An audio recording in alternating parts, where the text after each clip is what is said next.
This video channel, and our other ones, conveys information from our research that was conducted subsequent to what occurred on March of 2020. When the world was told to lock down, obviously we were part of that group. We accepted the challenge. Our intuition and basic logic jumped in and told us that what was occurring on our planet was a hoax, better described as a scam. This video outlines the background and mission of our publicly available research. I will say that this pivotal point in human evolution that occurred in March of 2020 marked the distinctive beginning of the certain downfall of lies, evil, and falsehood, as it had been traditionally dominating the planet. This can be demonstrably shown and is obviously a large topic. But our research actually goes deeper than events since early 2020 because the sensitivity to falsehood and false circumstances extends back to my teen years and prior, as I will get into. The quote, "And ye shall know the truth, and the truth shall make you free," is one that I can attest to, as you will find out in this intro video. If this registers with you as also being important, then please stay with me. And if not, then I would say, don't worry about it. I will begin by stating two facts. Number one, revealing and telling the truth on a planet run by false practices generally does not make one popular. This is in keeping with this quote. There are two ways to speak the truth, anonymously and posthumously. And number two, there is a phenomenon that is present around us and in us, known as the endowment of the Spirit of Truth.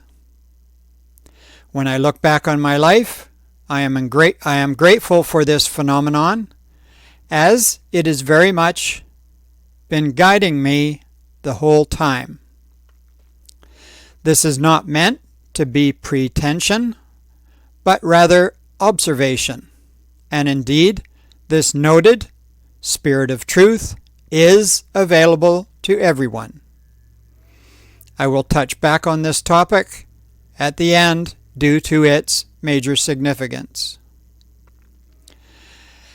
And here are three examples of this phenomenon in action and my alignment with the Spirit of Truth extended back over 50 years in my life. Number one, in my late teens, 50 years ago, I received my last dose of antibiotics. And it was also my last visit to a Western allopathic doctor's office. It was my logic, intuition, and physiology that told me that I was being poisoned. This reaction back then conditioned my practice and lifestyle up to current day, that being, I am in charge of my health and well-being.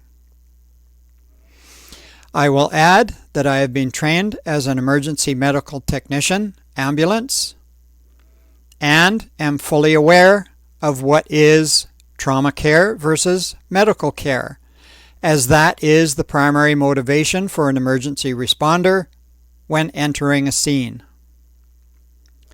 So the recognition of expert trauma care within the system has nothing to do with the distribution of poisons intended to manage one's illness. Second example, in my earlier teen years, I was pulled over for my first traffic violation. for speeding. This immediately registered at the time as a violation, all right, a violation against the rights of the sovereign human being.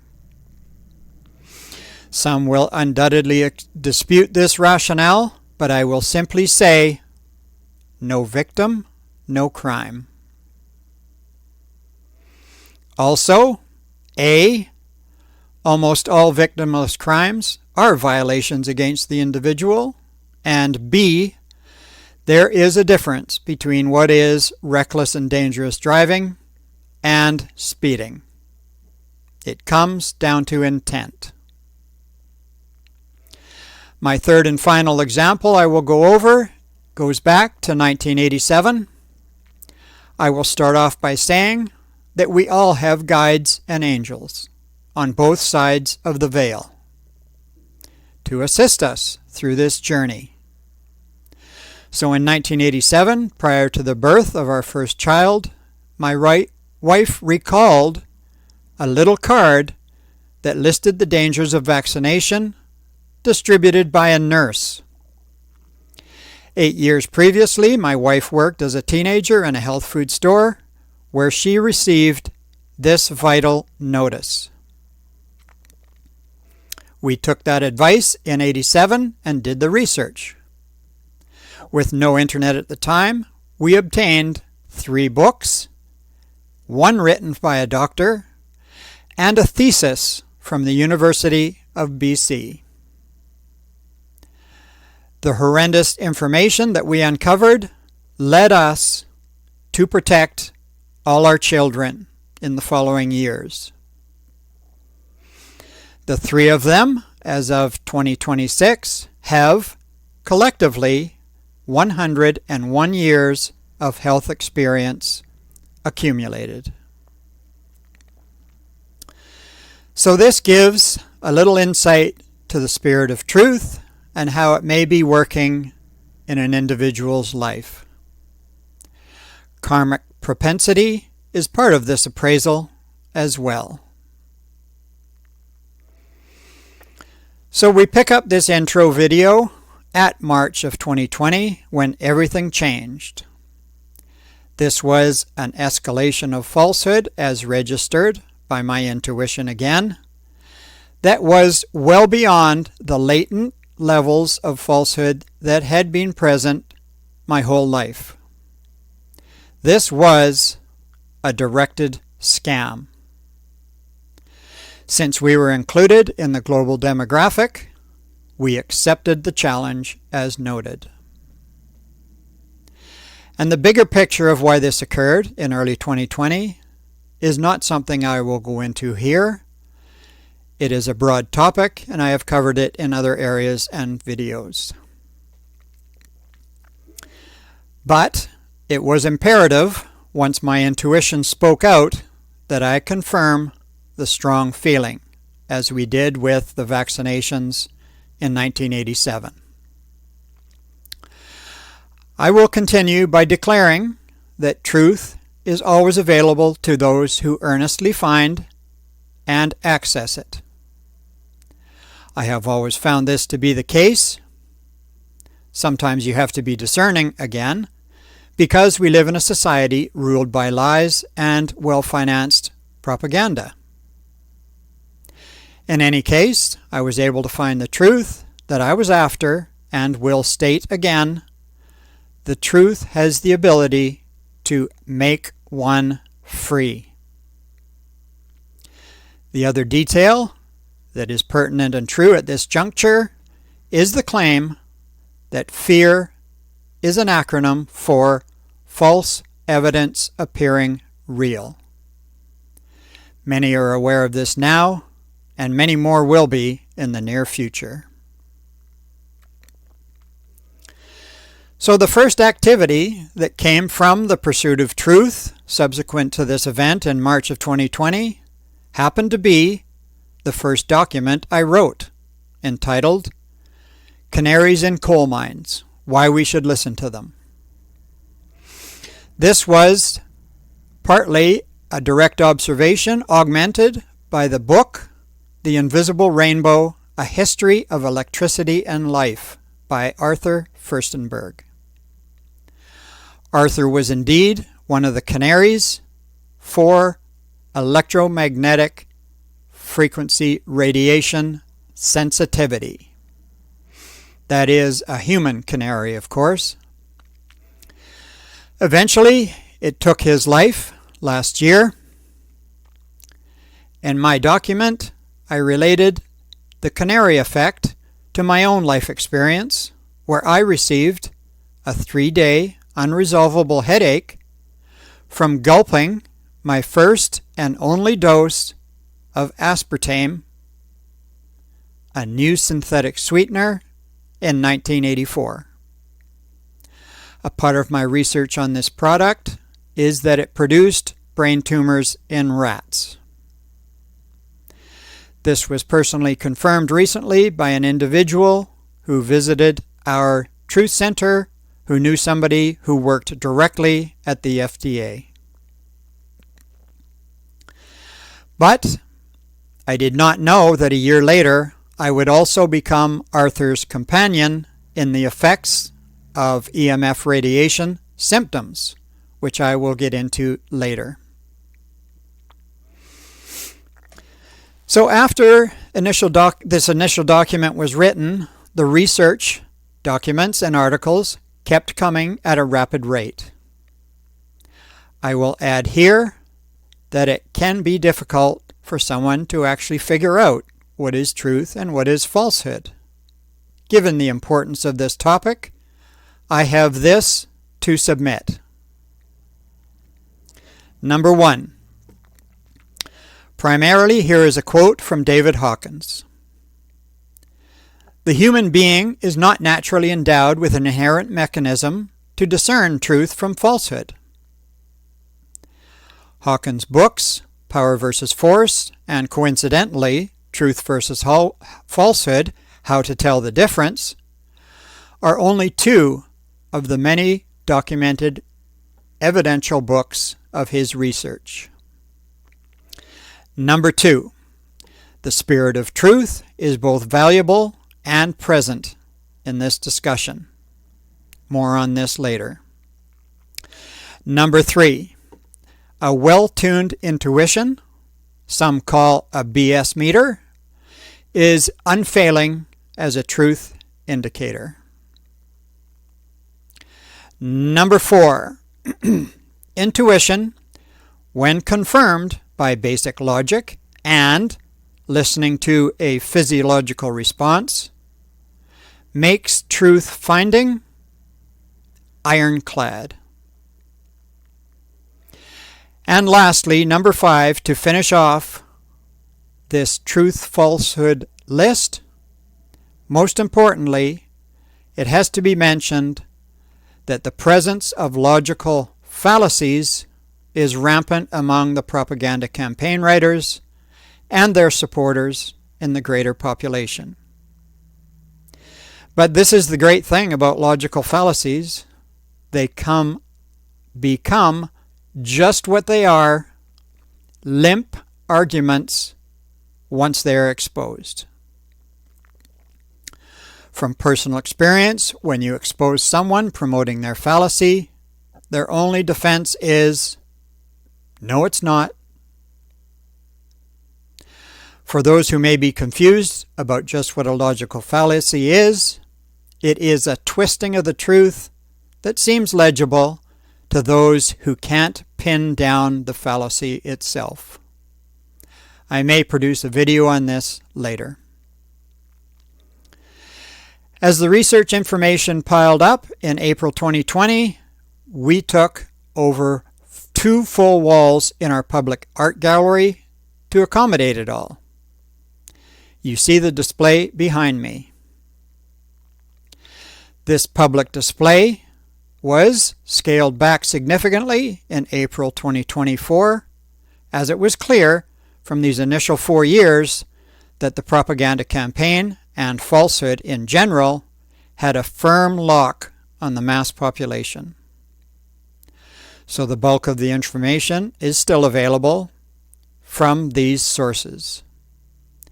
It is available on our website, and it is on 7 platforms which carry various lengths of videos under the name Rebuild the Nation. So right after dismantling the Truth Center in 2024, our next phase of truth finding was essentially dropped into my lap.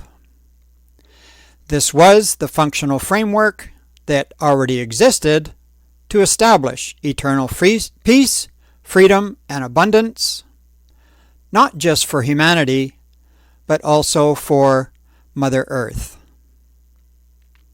Mother Earth is mentioned here because it is she that will not be hosting the repercussions of exhaustive and damaging karma for much longer. The truth of this matter can be witnessed by anybody by the many natural disasters occurring presently, whether or not they are reported on mainstream media. And these are not punishments. It is important to realize to the global population. Rather, they are attempts by Gaia herself to wake up the population to what is true.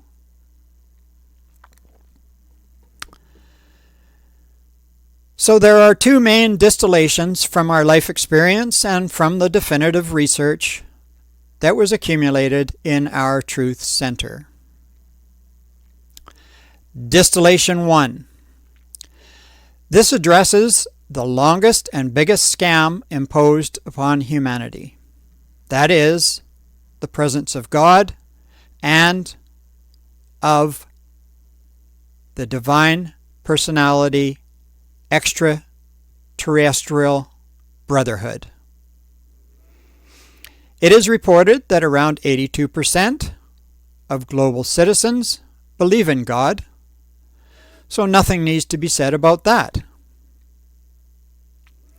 And I won't get into ET collaboration in this video, but rather address the findings of our research that removes all guilt, fear, shame, or any other of the lower positionalities. Much of this comes from my theological dive after surveying many of the top religions worldwide, and then obtaining specific material from 1998 to 2012. During this time, 3 texts formed the foundation which addressed these critical points. Number 1, who is God? Number 2, what is the nature and distribution of the grand universe? Number 3, who is the being known as Jesus, and what is his relation to the local universe? And number 4, what are the 2 critical components to achieve everlasting life? I will finish up with these 2 items. So the success in overcoming this first distillation is borne out by the full understanding of the times we are in currently. No one can deny that we are in a unique and unprecedented time, all things considered. This is important because it is the indicator of the evacuation of falsehood and evil from the planet. This is the fundamental highlight of what came from these 14 years of dedicated research. I just didn't know at the end of this research in 2012 that coming up in 2020 we would be launched firmly into the initialization of the formal world transfer. From the Urantia book, this transfer is termed, "We are imminently moving to eternal light and life." And if you are one of the 82% of fundamental believers, you may refer to this phenomenon as the authentic establishment of the kingdom of heaven on earth. It must be mentioned that the seemingly nightmarish circumstances that currently prevail, including the hardships and pain that many of our brothers and sisters are enduring, is also a firm indicator and a mover of these transformative times. Many refer to it as the Ascension. And so, Distillation 2 from the Truth Center and Our Life's Research is the second biggest scam imposed upon humanity, formally since 1866, is the grand notion of microscopic bugs in the air that cause harm, aka pathogenic microbes, which is a word invented in the late 19th century to fit a fictitious cause. So with these two distillations, I get that some may not be interested in the freedom that is available by addressing and overturning all falsehood on the planet. Perhaps their jobs preclude them from attaining this freedom. So this video and research may not be for them. However, I stand behind the information that we put forth. It was originally conducted for our own protection and sanity. It became publicly available for the reasons mentioned. And I remain in this position to serve those wishing to make sense of it all. This includes a large master list of material that can be found on our website, as well as the documents that reside there. So I will now cover my personal experience regarding EMF radiation exposure as it relates to Arthur Firstenberg's list of 33 possible symptoms. About 5 years ago, I developed a cardiac arrhythmia, or a heart palpitation, which is a disturbingly irregular heartbeat. This was unusual due to the fact that cardiovascular fitness has always been part of my life, including 18 years of box lacrosse and probably 10,000 miles on a treadmill or pavement. So taking Arthur Firstenberg's advice, we removed 4 independent sources of EMF radiation from our property. The arrhythmia disappeared within 1 week's time, and it took about 6 months before my sleep returned to a very deep format. It had been so long since I got a decent sleep that I had forgotten what deep sleep was all about. This benefit continues to this day. So one other note on resistance that may be useful, as many are standing up now across the planet, is this. Everyone is endowed with not only the spirit of truth, but along with that is the universal authority of providing or withdrawing consent. It's as simple as that. Many now are becoming aware of this sovereign right. There are many standing up now, and there are many ways to withdraw consent for your better well-being during these times. Many are living in private, for example. This includes the following list of items that are available to those who live in the private. You can have no licenses, including a driver's license. No insurance on vehicles or properties. You can dissolve the corporation and install the Private Membership Association, or PMA. We have over 400 members in ours. Number 4 and final example is initiate a private express family trust for your banking details. All of these are examples of withdrawing from operating in the public and living your life in the private domain. The bottom line is this: everyone has the right to life, liberty, and property. This is what the movement to common law is about. And if folks, again, don't agree with the words of this video, all you need to do is look at the growing tent cities that are across the globe at this point. These are our brothers and sisters, and they will be taken care of as we move to the new earth. To finish off, I will define just what the Spirit of Truth is. Many are probably already familiar with the term and its origins. Around 2,000 years ago, our brother Jesus brought forth the Spirit of Truth and bestowed all flesh with it. That endowment remains as powerful today as the day he assigned it. This was the day of Pentecost. Some know that term. The source of this endowment, however, is the Holy Spirit. Alignment with this gift and with the Holy Spirit provides one essential gift, illustrated in this way. No matter what kind of tough times may prevail, you can always count on this gift, as he states, "This is the way." This is alignment with our intuition, and it stands on firm ground. And lastly, here are two critical components of how to align with this transition that is before us all, and that many refer to as the ascension.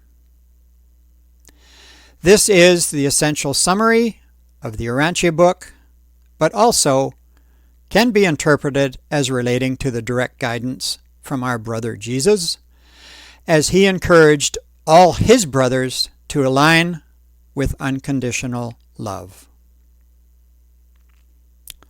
These two critical guideposts are simply the adherence to the fatherhood of God and the brotherhood of man.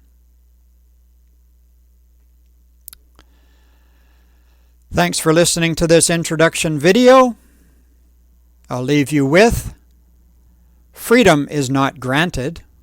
It doesn't need to be declared. It is forged through collision with falsehood. Truth is freedom.